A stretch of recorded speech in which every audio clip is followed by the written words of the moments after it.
오늘 선생님이랑 해야 되는 열. 자, 지난 시간에 우리 열에 대한 얘기는 살짝 했었는데 그 중에서 우리가 얘기하는 열이라는 거의 원래 이름은 열 에너지를 줄임말이다. 이 열 에너지를 중학교 2학년 때는 열량이라는 단어로 중학교 때는 설명한다. 같은 말이다.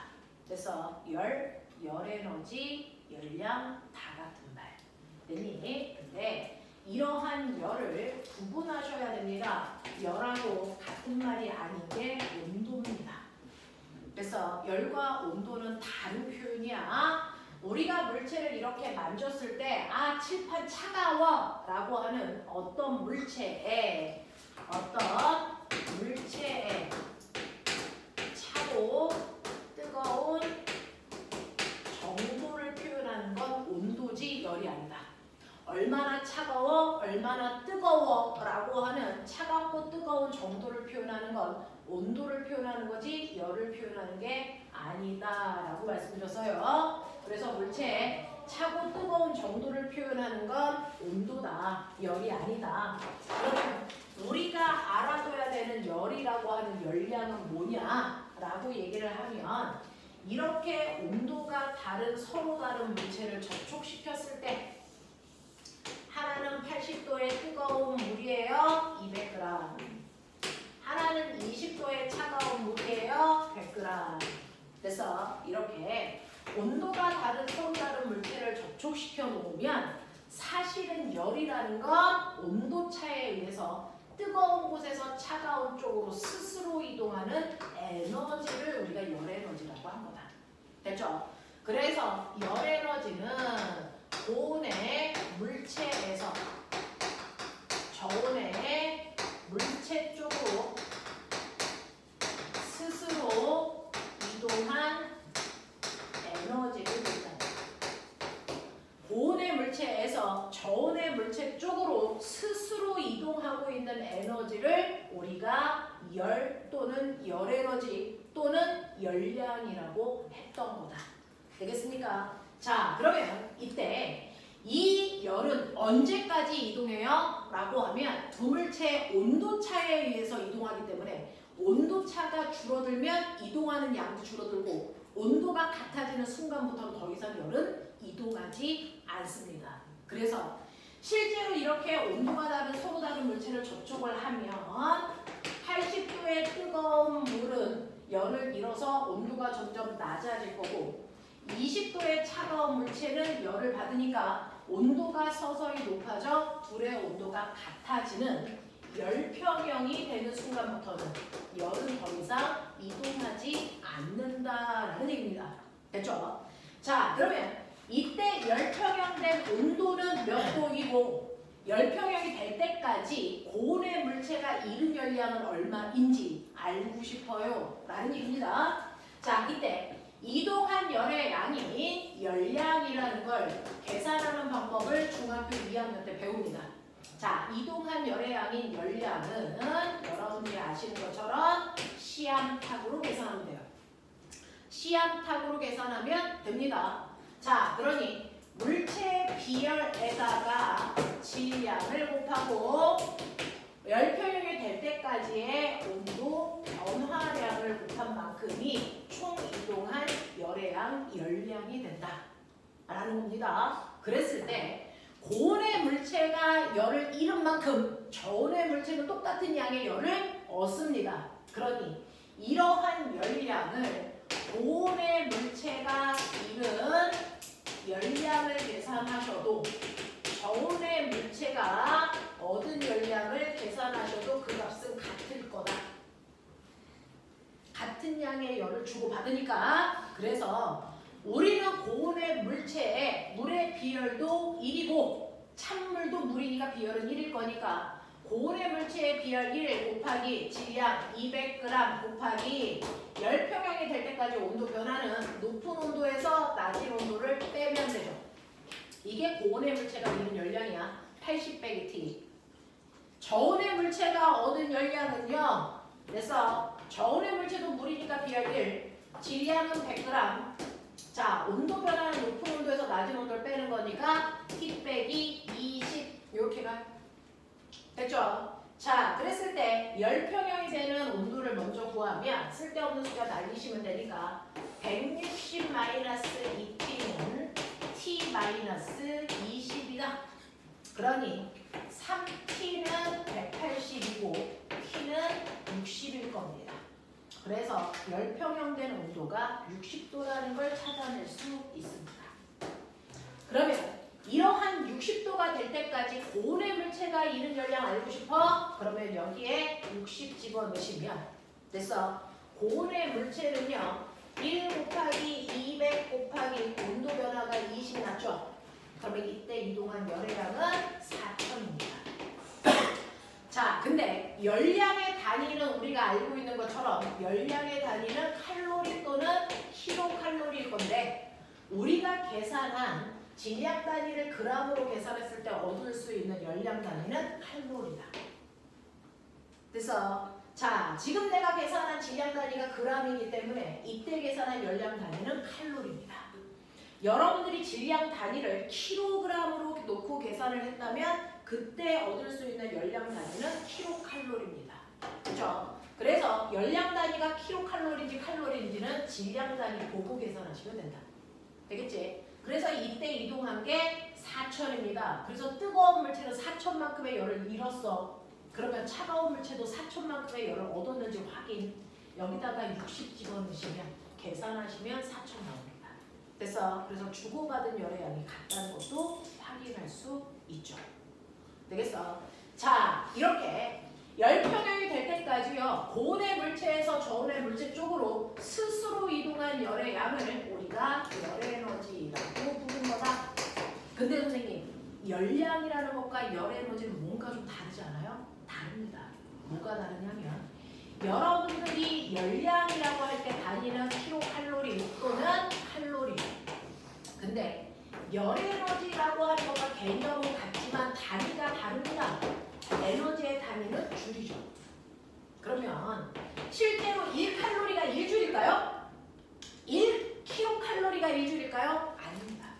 그래서 1kcal는 4200줄이고 따라서 1칼로리는 4.2줄이에요. 그러니 실제로 저 고온의 물체가 4000칼로리, 다시 말해서 4kcal의 열량을 잃었다는 얘기는 여기다가 4200을 곱하셔야 잃은 에너지를 계산할 수 있다. 그래서 얼마입니까? 16800줄만큼의 에너지를 잃었다는 걸 확인할 수 있다. 알겠습니까? 이렇게 표현하는 거. 이렇게 표현하는 거. 되죠? 그래서 여러분들이 기억하셔야 되는 이러한 열량이라는 개념 우리가 머릿속에 저번 시간에도 정리를 한번 해봐 드렸어요. 됐죠? 자, 그래서 중학교에서 배웠던 열의 기본적인 개념을 이용해서 고등학교 내용의 열에너지의 개념을 살짝 끌고 왔어요. 자, 그러면 여기까지의 내용으로 이렇게 열도요. 에너지입니다. 일할 수 있는 능력을 갖습니다. 열도. 일할 수 있는 능력인 에너지를 갖습니다. 이러한 열이 어떠한 일을 할 수 있는지에 대한 얘기를 하는 게 고등학교 내용 열역학입니다. 됐죠? 자, 그래서 여러분들은 오늘부터 고등학교의 내용 열역학에 대해서 해볼까요? 열도 열 에너지로요. 일할 수 있는 능력을 갖고 그 일할 수 있는 능력만큼 그래서 일을 하게 되는데 그 일의 규칙성을 설명한 게 열역학 법칙입니다. 그 열역학 법칙을 하이탑에서는 소단원 2개로 설명하고 있는데 그걸 우리 오늘 해보죠. 자, 열역학 법칙. 사실은 열역학 법칙은 3가지가 있습니다. 그 중에서 첫 번째 열역학 제0법칙이라는 게 있고 열역학 제1법칙이라는 게 있고 열역학 제2법칙이라는 게 있습니다. 열역학 법칙이 3가지인데요. 그중에서 3가지라서 제1법칙, 제2법칙, 제3법칙이 있는 줄 알았더니 사실은 제0법칙, 제1법칙, 제2법칙 이렇게 3가지를 우리가 열역학 법칙이라고 하는데 얘는 그냥 열역학 제0법칙이라는 이름밖에 없어. 별도의 이름은 없는데 선생님이 살짝 이름을 나만 붙여주는 거야. 이런 이름은 없어. 연력학 제0법칙은요. 사실은 열평형을 설명하는 법칙입니다. A와 B의 온도가 같대. 근데 B와 C의 온도가 같대. 그럼 따라서 네, A와 C의 온도는 반드시 같다라는 걸 설명하는 게 연력학 제0법칙이죠. 마치 국어 시간에 배우는 3단 문법과 같아요. 아무것도 없습니다. 그래서 얘는 너무 내용이 허접해서 연력학 제0법칙이라고 한 겁니다. 알겠어? A와 B의 온도가 같고 B와 C의 온도가 같다면 따라서 A와 C의 온도는 반드시 같아야 돼라는 걸 설명하는 거예요. 알겠어? 그래서 우리 책에도 연력학 제0법칙은 설명하지 않습니다. 자, 연력학 법칙에서 가장 중요한 건 연력학 제1법칙입니다. 얘가 엄청난 양을 가지고 있고 이 부분이 오히려 어려워요라고 하는 친구들이 훨씬 더 많아요. 그래서 우리가 그동안 배웠던 운동역학보다 연력학이 더 어려운 것 같아요 라고 하는 친구들이 훨씬 많아. 자, 잘 들어봐. 실제로요, 여기에 밀폐된 피스톤에 밀폐되어 있는 공간에 여기에 이제 기체가 이렇게 들어있는 거야. 기체가 N개 들어있어. 자, 이 N개만큼 들어가 있는 곳에 내가 알코올 램프를 이렇게 가열할 거야. 그러면 알코올 램프가 뜨겁고 기체는 차가우니까 열은 고온에서 저온으로 이동하겠죠. 되겠어? 이때 이동한 총 열의 양이 100줄이라고 치자. 100줄만큼이 알코올 램프에서 기체 쪽으로 갔어. 그러면 기체는 그 에너지를 받은 만큼 일단 기체는 열받아서 뜨거워져. 자, 뜨거워지면 그 안에 있는 기체의 운동 속도가 어떻게 될까? 뜨거워질수록 활발해져. 그래서 운동 속도가 활발해진다는 얘기는 기체의 운동 에너지가 뭐하고 있다는 거야? 증가했다는 거야. 뭐 때문에? 열 에너지 때문에. 그러니 외부에서 받은 열 에너지 중에 일부가 기체의 운동 에너지를 증가시키는데 씁니다. 예를 들어 60만큼 썼다고 치자. 그러면 기체의 운동 에너지가 60만큼 증가했구나 라는 겁니다. 자, 이 기체의 운동 에너지를 기체에서는 내부 에너지라고 부른다. 자, 내부 에너지를 변화시키는데 일부 열량이 쓰였습니다. 열량 중에 일부는 기체의 내부 에너지를 증가시키는 데 썼어. 100 중에서 60 썼다고 치자. 근데 열도 에너지가 보존돼야 됩니다.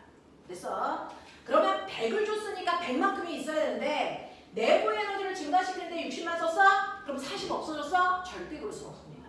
그러면 40은 어디 갔습니까? 라고 하면 이 40은 뜨거워진 기체는 운동 속도가 활발해지겠죠. 운동 속도가 활발해지면 기체의 피스톤이 기체가 피스톤에 와서 부딪히는 횟수가 더 많아지고 세집니다. 그러니 피스톤을 더 세게 팍팍팍 치니까 피스톤이 이만큼 밀려서 나옵니다. 요렇게요. 됐죠? 자, 그렇다면 기체 입장에서는 피스톤을 미는데 힘을 줘서 피스톤을 이만큼 밀고 간 거야. 그럼 기체는 뭐 할게요? 기체는 피스톤에 힘을 줘서 피스톤을 밀고 갔어. 기체는 뭐 할게? 뭐 할게? 힘을 줘서 물체를 이동시켰어. 뭐 한 거니? 일한 거죠. 됐어? 그래서 기체는요, 피스톤을 미는 일에 씁니다. 그래서 외부에서 기체가 열을 받으면, 열 에너지를 받으면 그 중에서 일부는 기체의 내부 에너지를 증가시키는 데 쓰고 일부는 일하는 데 쓴다. 그래서 내부 에너지 증가량과 한 일을 더한 값이 외부에서 받은 열의 양과 반드시 같아야 된다. 라는 걸 설명한 게 연력학 제1법칙으로요. 열 에너지도 뭐된다? 보존된다라는 걸 설명하는 겁니다. 열 에너지도 보존돼야 돼. 그래서 외부에서 받은 열만큼 반드시 내부 에너지를 증가시키고 일하는 데 반드시 썼어야 돼. 라는 걸 설명하는 게 연력학 제1법칙입니다. 되겠니? 되겠니? 자, 근데요. 이때요. 자, 기체가 한 일이 100인데 됐어. 플러스 100인데요. 이때 기체의 내부 에너지를 증가시키는데 플러스 60만큼 썼어. 그리고 한일도 플러스 40이야. 그러니까 요거 한번 플러스 100이 얘 100과 같아. 이럴 수도 있지만 사실은 기체가 차가워질 수도 있죠. 기체의 내부 에너지가 60만큼 증가할 수도 있지만 사실은 60만큼 감소할 수도 있어요. 됐어. 그러면서 받은 일, 기체가 피스톤을 밀고 나가면서 일을 할 수도 있지만 거꾸로 피스톤 뚜껑이 밀려 들어와서 됐어. 기체가 일을 40만큼 받을 수도 있단 말이야.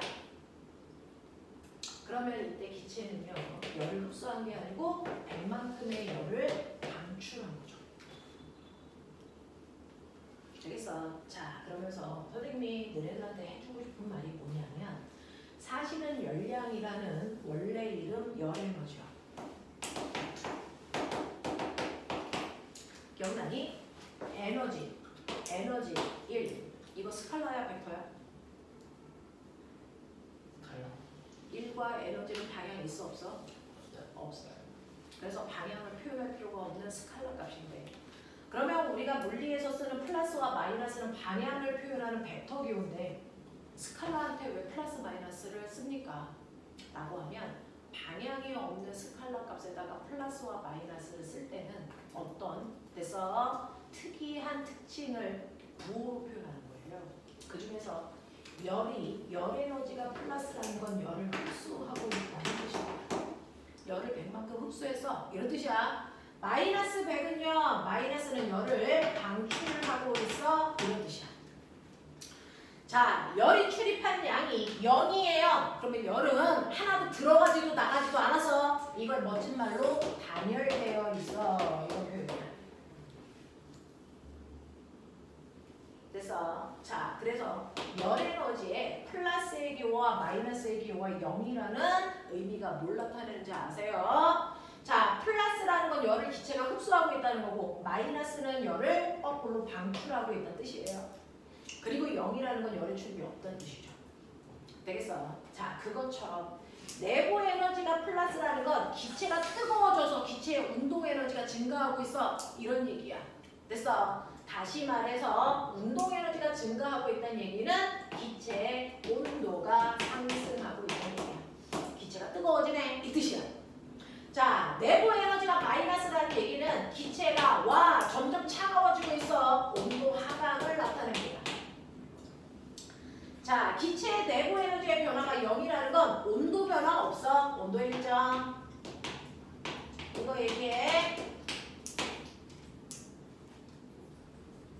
자, 그 다음에 한일이 플러스 40, 마이너스 40 됐어. 자, 플러스 40이라는 건 기체가 힘을 내서 뚜껑을 밀고 나가서 자, 밀고 나갔다. 다시 말해. 기체가 들어오는 곳에 부피가 증가했다는 얘기다. 부피 증가. 마이너스는 거꾸로 부피가 감소했다는 뜻을 얘기해. 자, 근데 한일이 0이라는 건 사실은 기체가 들어있는 통에 부피가 증가도 감소도 안 했네. 부피 일정. 이런 뜻입니다. 알겠어? 자, 그래서 지금부터요. 실제로 이 아이가 열을 흡수했나? 방출했나? 내부 에너지 증가했나? 감소했나? 한일이 얼마있나? 이거 계산해보자는 거야. 이게 연료가 제일 고집이야. 됐어? 자, 이걸 계산할 수 있게 하기 위해서 됐어? 카르노라고 하는 과학자가요. 지워도 되죠? 카르노라는 과학자가 연력학 제1법칙을 그래프를 나타내서 그립니다. 됐죠? 그래프를 나타내서 그리는데 우리는 이거를 자, 카르노 순환기간이라고 해. 카르노 순환기간이라고 해. 자, 카르노 순환기간을 그릴 때는요. 간단하게 압력 부피 그래프로 그립니다. 압력 부피, 압력은 프레스의 약자 P 쓰고요. 부피는 볼륨의 약자 V 써요. 그래서 자, 그랬을 때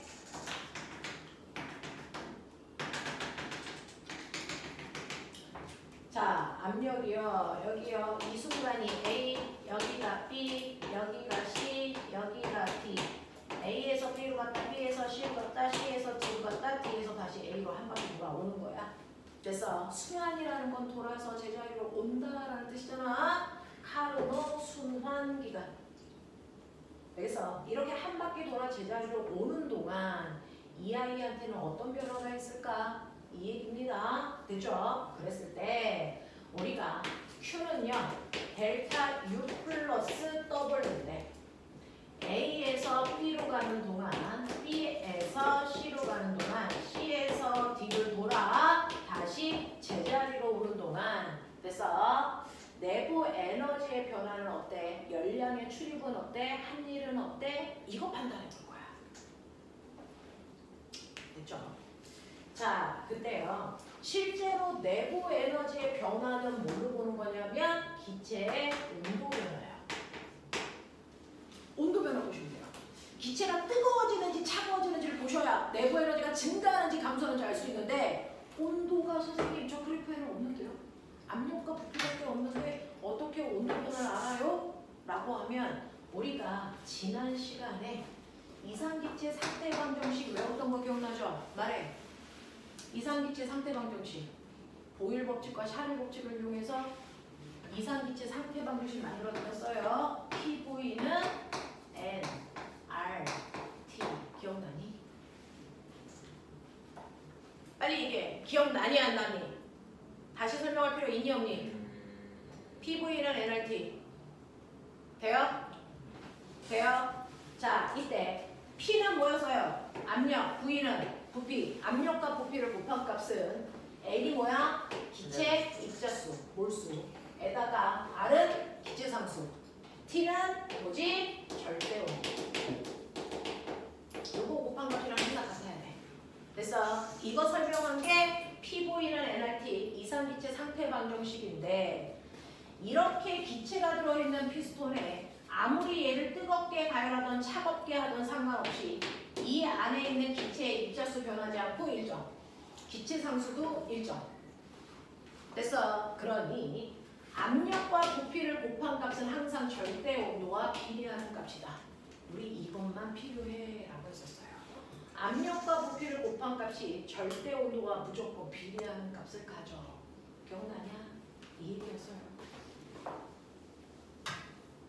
그럼 볼게요. A점에서의 온도는 어떤데요? B점은 어떤데요? 됐죠? 온도 봐야 돼. 그러려면 압력과 부피 곱한 값을 봐야 돼. 자, A, B, C, D, A. 자, 간단하게요. 가장 간단한 숫자 드릴게요. 여기 1, 2, 됐죠? 자, A점은 압력과 부피를 곱한 값이 1. 그래서 온도가 1에 해당되는 크기의 열을 가지고 있다. 이렇게 생각하면 되죠.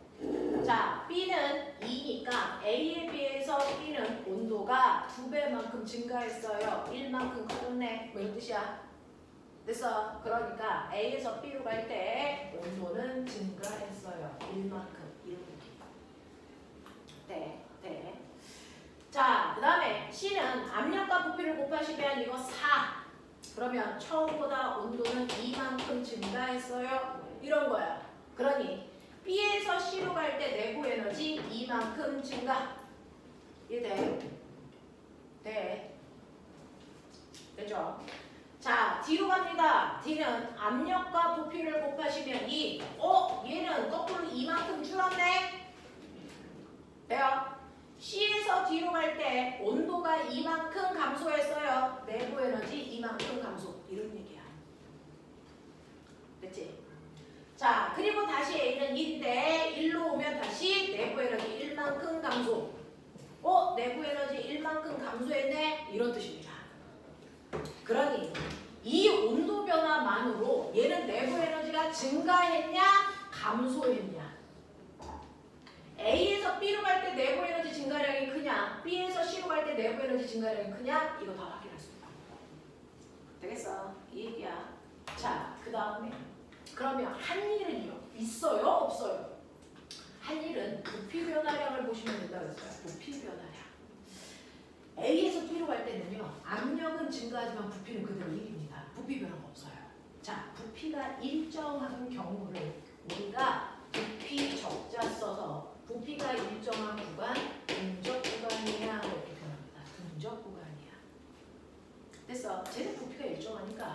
피스톤 뚜껑이 밀리지 않았다는 거니까 한 일 없네. 괜찮아? 한 일 없어. 그러면 내부 에너지와 한 일을 더한 만큼이 외부로부터 출입한 열의 양이라고 했으니까 얘는 열을 정확하게 1만큼만 할 수 있는 그 뜻이죠. 이해돼요? B에서 C로 가면 보이세요? 부피가 1이었다가 2로 부피 증가했어. 부피가 증가했으니까 한 일 있다. 그쵸? 자, 얼마만큼이야? 신기한 거 보여드릴게요. 이 밑에 있는 면적만큼이 한 일입니다. 그 그래프 밑에 있는 면적만큼이 정확하게 한 일입니다. 그러니까 더하기 플러스 이만큼 이랬어요. 이렇게 되는 거죠. 왜요? 선생님, 한 일은요, 힘 곱하기 미분과 거리라고 그러잖아요. 맞아요. 힘 곱하기 거리죠. 근데요, 우리 아세요? 압력이라는 건 단위 면적당 작용하는 힘이었다. 아니야. 압력은 단위 면적당 이루는 힘입니다. 그렇다면 우리는 힘을 다시 구할 수 있죠. 힘은 압력에다가 면적을 곱합니다. 힘은 압력에다가 면적을 곱하면 된다. 되겠어요? 그러면 자, 이 힘에다가 우리 뭐 할 거냐면 압력에다가 면적을 곱하면 그 힘이에요. 거기다가 이동한 거리를 곱하면 한 일이 나온다는 건데. 그래서 피스톤이 이렇게 돼 있으세요. 피스톤이 뚜껑을 미는 압력이 작용되죠. 그 압력을 받는 피스톤의 면적이 이게 A인 거예요. 그래서 얘가 S만큼 이동해서 피스톤이 여기에 왔습니다. 그랬을 때 눈 크게 뜨면 요게 눌렀다는 얘기.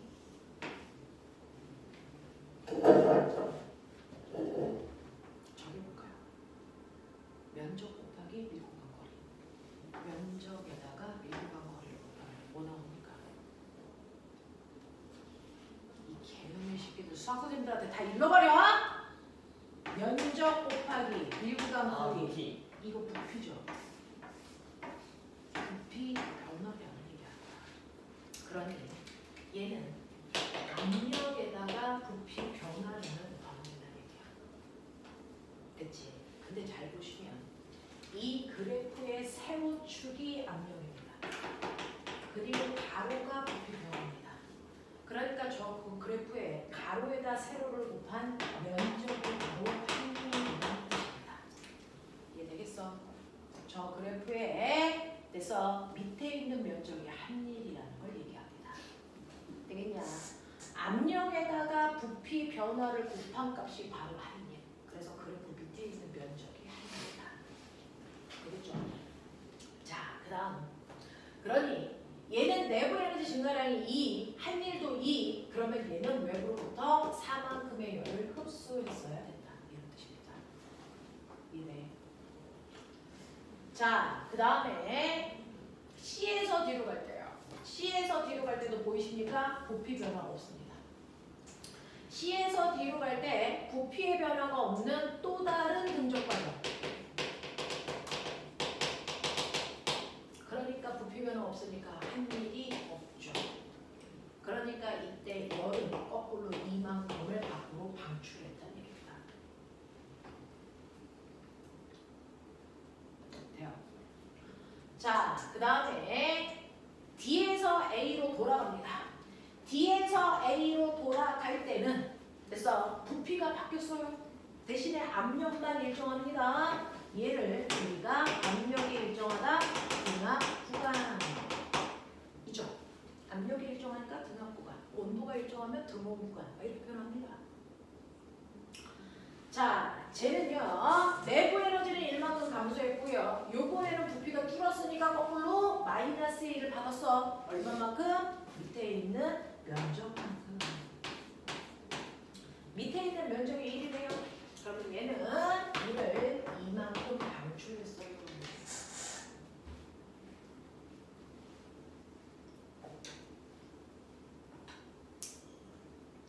돼요.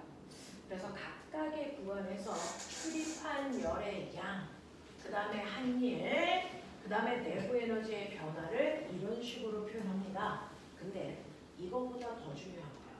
그래서 한 바퀴 도는 동안 전체 값이 어떻게 변화되는지 요거 보는 겁니다. 한 바퀴 돌아서 제자리로 오는 동안 전체 값의 변화 어떻습니까? 라고 하면 얘가 한 바퀴 돌아서 제자리로 와서 A였던 온도가 다시 A로 바뀐 겁니다. 됐죠? 그러면 기체의 온도 변화가 없습니다. 내부 에너지의 변화량 다 더해보십시오. 얼마? 이거 다 더해. 얼마입니까? 0입니다. 반드시 한 바퀴 돌아 제자리로 올 때 온도가 다시 원래대로 돌아왔으니까 내부 에너지의 총 변화량은 없습니다.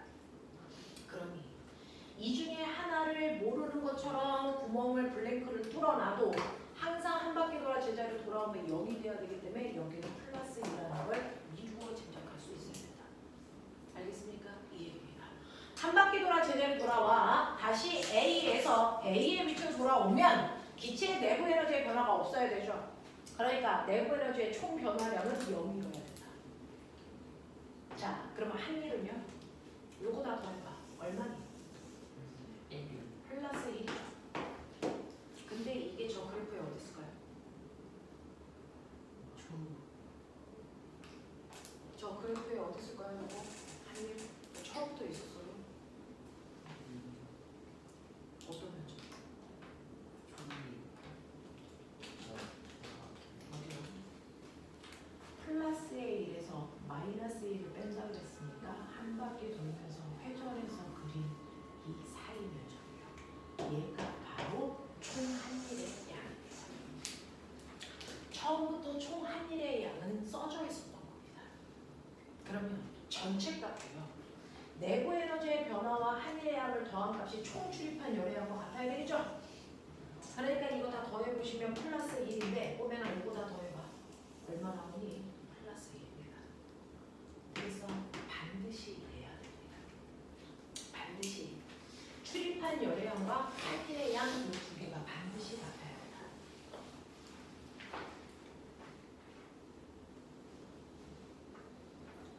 되겠습니까? 이렇게 됩니다. 자, 그래서 여러분들이 알고 있어야 되는 연력학 개념 법칙이 뭐죠? 열 에너지가 보존된다는 겁니다. 열 에너지가 보존된다는 거야. 그래서 실제로 내부 에너지의 변화량과 한일의 양을 조사해 보면 그거 가지고 출입한 열의 양을 확인할 수 있다. 되겠습니까? 이런 과정을 설명한 게 연력학 제1법칙입니다. 되겠냐? 연력학 제1법칙인데 여러분들이 알아두셔야 되는 거예요.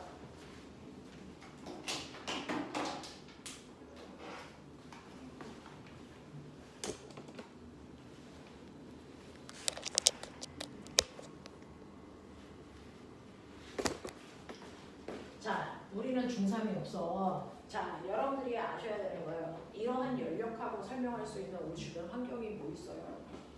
산을 타고 올라갈 때 구름 생기는 거 아세요? 산을 타고 올라갈 때 구름 생기는 거 아세요? 중학교 3학년 때 배우는 지구과학 같습니다. 됐죠? 이렇게 공기가 바람이 불다가 산을 만나면 뚫고 갈 수 없으니까 산을 타고 올라갑니다. 자, 올라가는 와중에 구름이 생깁니다. 왜 생길까요? 그걸 설명하는 게 연력학 법칙입니다. 실제로요. 이렇게 공기가 산을 타고 올라갈 때 공기만 올라가면 구름이 생길 수 없죠. 공기 속에 누가 올라가고 있다는 거야? 수증기. 그쵸? 자, 수증기가 올라갈 때 사실은 아래쪽에서 수증기는요. 공기가 누르는 기압과 안에서 밖으로 미는 수증기 안에 있는 내부압의 크기가 같으니까 수증기의 크기는 일정한 겁니다. 우리도 그렇습니다. 밖에서 엄청난 양의 공기가 누르는 기압을 내가 받고 있지만 내 몸이 찌그러지지 않잖아요. 그건 내 몸 안에서 밖으로 미는 내부압이 있어서 그래요.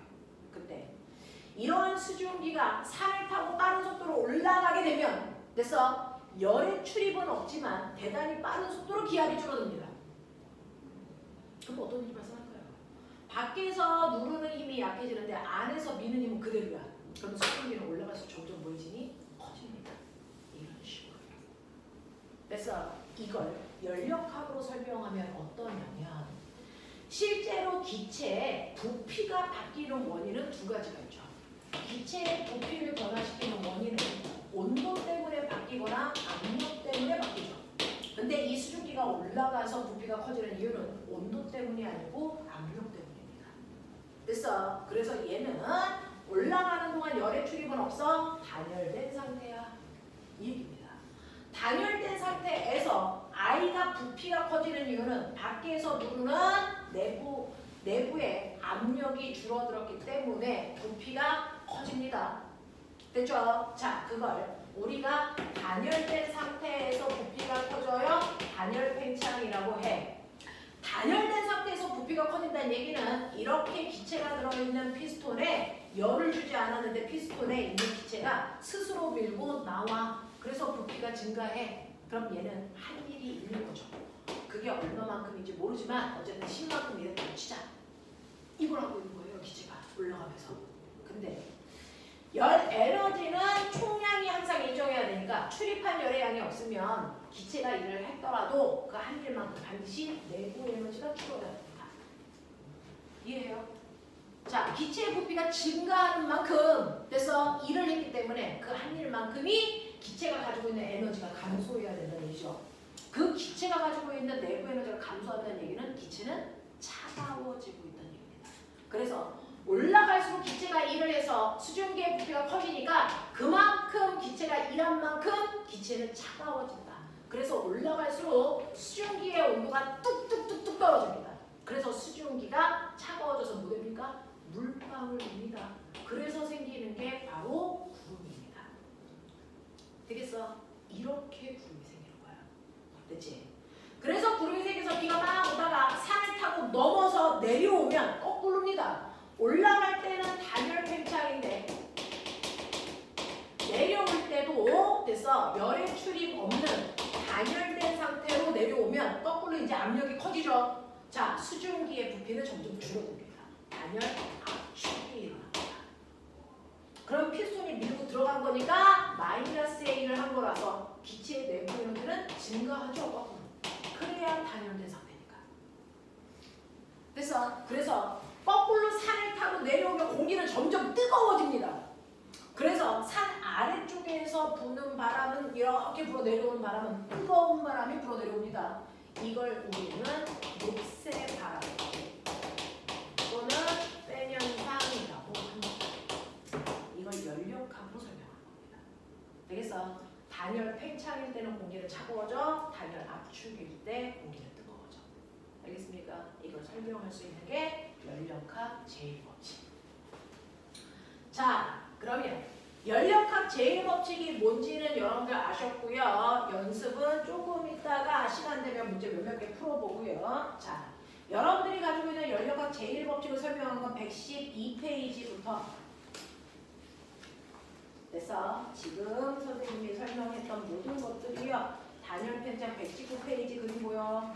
119페이지 밑에 있는 그림을 그래서 자 이런 것들을 설명한 겁니다. 그래서 그 뒤에 있는 문제들을 여러분들이 좀 풀어보셔야 되는데 124페이지 5번 지워. 124페이지 5번은 빼고 가죠. 문제가 좀 이상해서 124페이지 5번은 지우고 문제를 풀어보시면 되고 넘어오세요. 열역학 마지막 130페이지.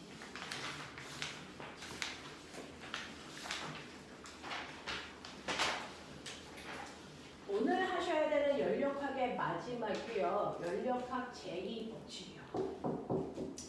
열역학 제1법칙이 가령 이제 복잡하고 계산할 게 많았다면 열역학 제2법칙은 열 이동을 설명하는 법칙입니다. 열 이동. 자, 열은 이동해. 됐어? 어디에서 어디로 이동한다고? 고온의 물체에서 저온의 물체 쪽으로 이동한다고. 열은 항상 고온의 물체에서 저온의 물체 쪽으로만 이동하죠. 열이 저온에서 고온으로 갈 수 있니 없니? 이거 불가능해요. 절대 불가능합니다. 열은 고온에서 저온으로만 움직이지 저온에서 고온으로 열이 이동할 수는 없습니다. 없습니다. 자, 그러면 이렇게 열처럼요. 한쪽 방향으로만 이동하는 경우가 있어. 거꾸로는 못 가는 경우가 있어. 우리가 화학을 잠깐만 하면요. 두 개의 수소 기체와 하나의 산소 기체가 결합해서 두 개의 물방울 됩니다.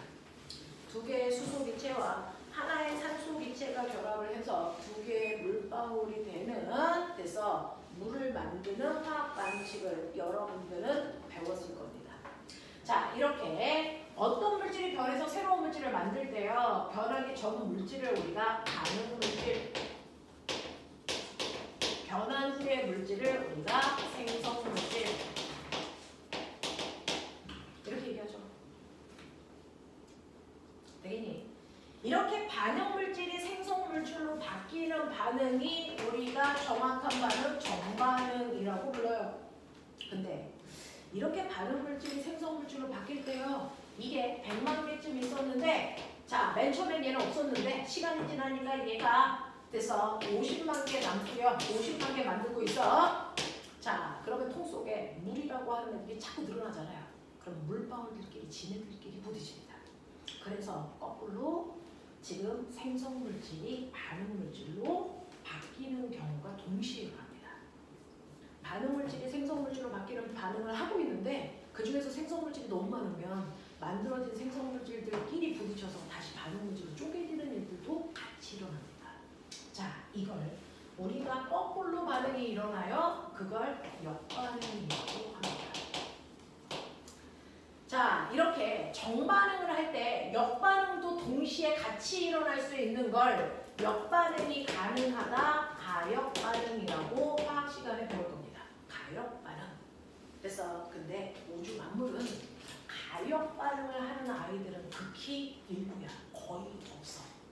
화학 시간에 배운 몇몇 애들밖에 가역반응을 가능한 아이들이 없습니다. 대부분은 역반응이 불가능합니다. 마치 열처럼. 그래서 역반응이 불가능한 걸 우리가 뭐라고 그러냐면 역반응이 가능하지 않아요. 자, 않다는 걸 뭐라고 부릅니까? 아닐, 비자 써서 비가역 반응. 대부분은 비가역 형태입니다. 그래서 자, 여러분들 나무를 태우면 재가 되고요. 물과 이산화탄소가 생깁니다. 그러면 그 재와 물과 이산화탄소를 모으면 그게 다시 나무가 되니? 안 되죠.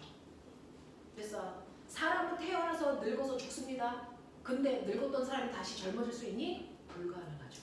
그래서 이것처럼 우주의 대부분의 현상들은 비가역 형태입니다. 역반응이 불가능합니다. 마치 열처럼.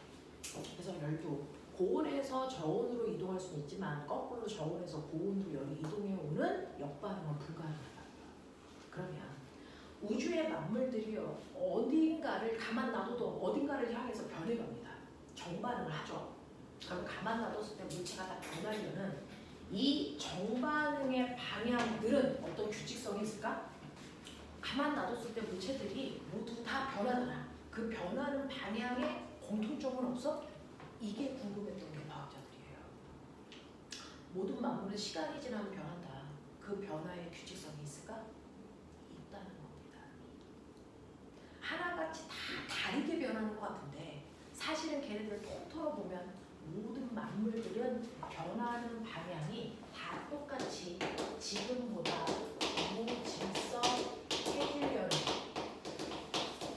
방향으로 바뀐다는 겁니다. 모든 만물들은 시간이 지나면 무질서해지려는 방향으로 물체들이 변해간다는 겁니다.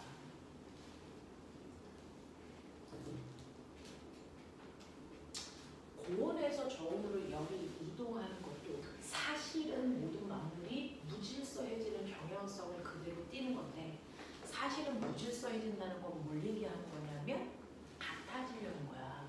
섞여서 구별되지 않게 하려는 거야. 그게 무질서해지는 거야. 고온의 물질에서 저온의 물질로 열이 이동하니까요. 뜨거운 물은 조금 차가워지고 차가운 물은 조금 뜨거워져서 두 물질이 같아졌죠. 그래서 구별이 안 되죠. 이게 무질서해지는 겁니다. 구별되지 않으려는 거. 그래서 이렇게 모든 만물들은 구별되는 걸 싫어해요. 그래서 구별되지 않으려는 방향으로 변한다. 이게 무질서해지는 거예요. 자, 그러면 여기에요. 한쪽은 막아서 기체가 100개 있게 할 거야. 그리고 여기는 기체가 아예 없어. 진공 상태야. 자, 그래놓고 내가 가운데 구멍을 뚫어. 시간이 지나. 어떻게 될까? 시간이 지나요. 어떻게 될까요? 상상해보세요. 시간이 지나요. 어떻게 될까요?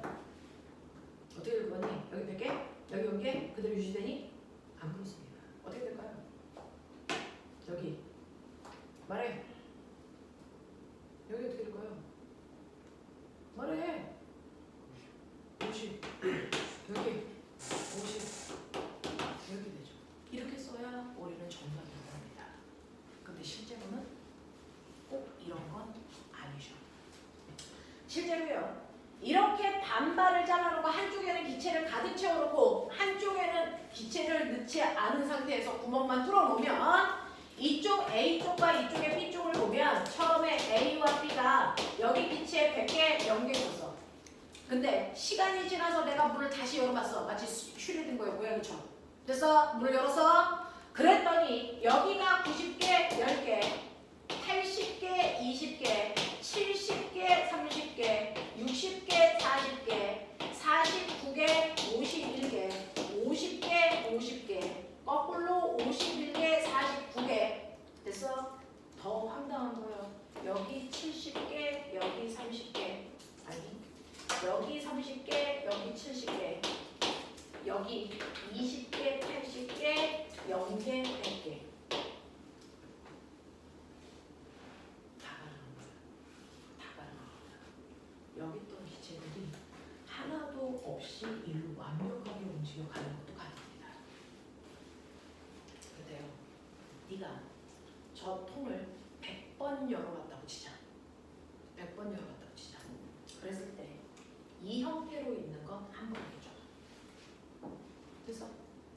이 형태로 있는 거 2번, 5번, 됐어? 6번, 됐어? 20번, 이거, 됐어? 이렇게 있는 거, 뭐 21번, 이렇게 있는 거, 됐어? 한 40번, 뭐 이런 식의 느낌이야. 됐어? 자, 여기가 9번, 한 번, 뭐 이런 느낌이야. 그랬을 때요, 우리는 가장 무질서해진 상태가 어떤 상태냐면 가장 존재 비율이 큰 걸 가장 무질서하다고 표현합니다. 됐어? 자, 그래서 이렇게 칸막이를 치웠을 때 가장 있을 수 있는 존재가 가장 높은 게 얼마입니까? 50, 50이라는 건 항상 문을 열었을 때 50개, 50개라는 게 아니고요. 이렇게 존재할 확률이 가장 높다는 뜻입니다. 됐어? 근데 거꾸로 0개, 100개일 가능성도 있어. 근데 이 확률은 너무 작아서 우리는 불가능하다라고 얘기합니다. 그래서 불가능하다는 건 그렇게 나타나는 확률이 정말 하나도 없어? 그건 아닙니다. 확률이 너무 작아서 확률이 불가능하다고 표현하죠. 그 너무나도 작은 확률이 나타나는 걸 기적이라고 하는 겁니다. 되겠어? 없는 일이 생겨나는 게 아니고 나타날 확률이 작았는데 나타나는 걸 기적이라고 표현하는 겁니다. 되겠냐? 자, 그래서 우리가 무질서해졌다라는 얘기는 사실은 가장 확률이 높은 경우의 수가 나타났다는 얘기입니다. 그게 가장 안정적인 상태라고. 그래서 이렇게 무질서해지는 걸 멋진 말로 뭐라고 하냐면 말해, 너 배웠잖아. 무질서해지는 걸 멋진 말로 엔트로피가 증가한다고 과학에서 얘기합니다. 모든 물질은 시간이 지나면 엔트로피가 증가하는 방향으로 변하려고 합니다. 그게 무질서해지려는 방향이고 그 방향으로 역시 움직이고 있는 게 열이라는 겁니다. 자, 그렇다면 이러한 열이 움직이는 규칙성을 이용해서 나는 뭔가 기구를 만들 거야. 그걸 열기관이라고 하고요. 열기관을 한국말로 뭐라고 그러니? 열기관이 한국말. 지랄, 너 못 알아듣잖아. 알아듣는 게 한국말이지. 열기관을 한국말로 뭐라고 그러겠니? 엔진. 뭐야, 이것도 못 알아들어? 엔진이 열기관의 한국말이죠. 됐어. 자동차 뚜껑 열면 있는 그 엔진 이렇게 생겼어. 이게 엔진이야. 됐어. 내가 이쪽에 뜨거운 열을 가해요. 자, 여기를 뜨겁게 가열하니까 여기 뜨거운 부분 뭐? 고온부. 됐어. 여기다가 준 열의 양이 얼마냐면 100. 그러면 여기를 뜨겁게 가열하면 상대적으로 가장 먼 곳이 제일 차갑죠. 그러면 여기가 상대적으로 저온부가 된 거죠. 그러니까 열은 누가 식히지 않아도 정연. 자, 누가 식히지 않아도 제일 뜨거운 데서 제일 차가운 쪽으로 스스로 찾아갑니다. 열이 이렇게 가요. 됐어. 자, 그래서 열의 흐름이 생길 텐데 그 흐름 자동차 바퀴를 돌리는 일을 하게 하는 겁니다. 이게 자동차의 엔진이야. 그죠? 일부 얼마만큼을 뽑아다가 이랬냐면 100 중에서 40만큼 뽑아다가 바퀴 돌리는 일에서 그럼 똥꼬로 얼마 나가니? 똥꼬로 나가는 열량은 반드시 열량은 보존돼야 되니까 얼마? 60 나가죠. 열에너지 보존돼야 되니까. 그러면 이때 이 열기관의 열효율이 얼마입니까? 라고 하면 열효율은 내가 준 열 중에서 얼마만큼 일하는 데 썼어? 이겁니다. 그러니 100 중에서 40만큼 일하는 데 썼기 때문에 얘 열효율은 0.4예요 라는 겁니다. 근데 이러한 열효율은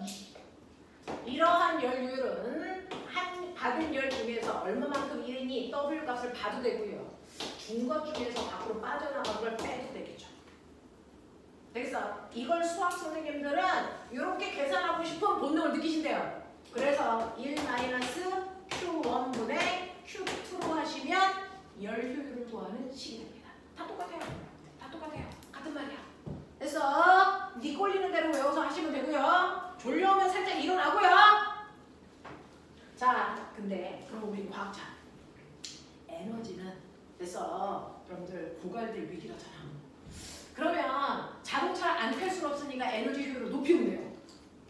지금 얘는 100 받은 것 중에서 40만큼만 바퀴를 돌리는데 에너지를 쓸 수밖에 없으니까 이 효율을 0.4가 아니고 선생님 1로 만들면 되잖아요. 이게 불가능합니다. 에너지 효율이 1인 열기관은 만들 수 없습니다. 에너지 효율이 1인 열기관을 우리가 연구기관이라고 하는데 연구기관은 만들 수 없어. 왜? 열은 반드시 고온에서 저온으로 흘러가야 되거든요. 근데 일하는데 다 썼다는 건 열의 흐름을 없앴다는 겁니다. 이거 불가능합니다. 되겠어? 그래서 열 효율이 1인 열기관은 만들 수 없지만 1에 가까운 열기관을 만들려고 노력하는 거죠. 되겠어?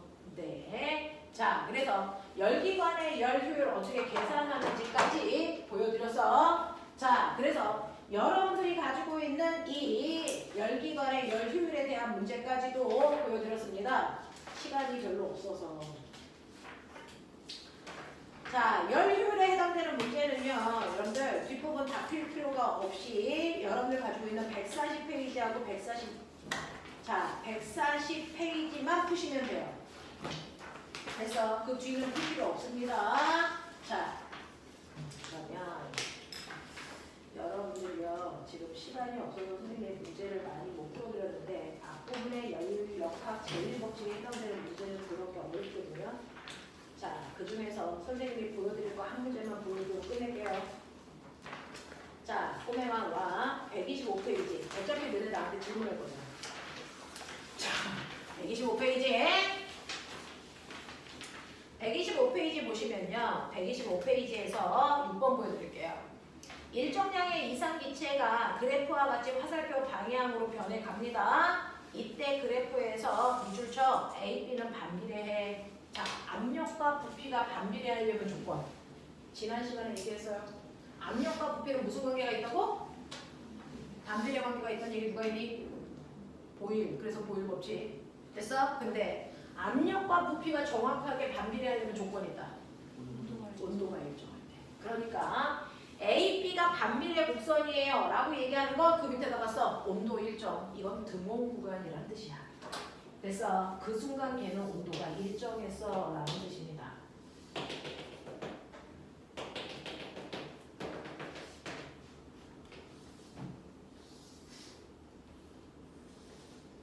A, B, C, D. 그래서 화살표가 이렇게 나오고 있어요. 자, 이때 기체의 온도가 일정한 구간을 쓰세요. 그래서 A에서 B로 가는 구간입니다. 자, 그때 B에서의 온도의 실제 온도가 300켈빈이라면 B에서의 온도가 300켈빈이라면 D에서의 온도는 몇 켈빈이니? 라는 얘기입니다. 자, 볼게요. 여기 A 값이 5, 요거 2, 요거 1, 2, 그 다음에 5. 그럼 꼬맹아, B는요, 곱해보세요. 5 곱하기 2니까 얘는 압력과 부피를 곱한 값이 절대 온도에 비례한다고 했어. 압력과 부피를 곱해보시면 10입니다.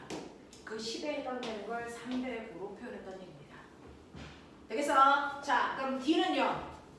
압력과 부피를 곱하시면 2입니다. 됐어? 자, 그래서 B에 비해서 압력과 부피를 곱한 값이 5분의 1로 줄었어. 맞냐? 그러니 온도도 5분의 1로 줄겠죠. 그래서 이 수준의 온도는 60켈빈입니다. 이렇게 가는 거야. 이해하겠어? 네. 알겠어? 네. 오늘 여기까지 하죠. 고생하셨습니다. 숙제는 카톡으로 보내드리도록 하겠습니다.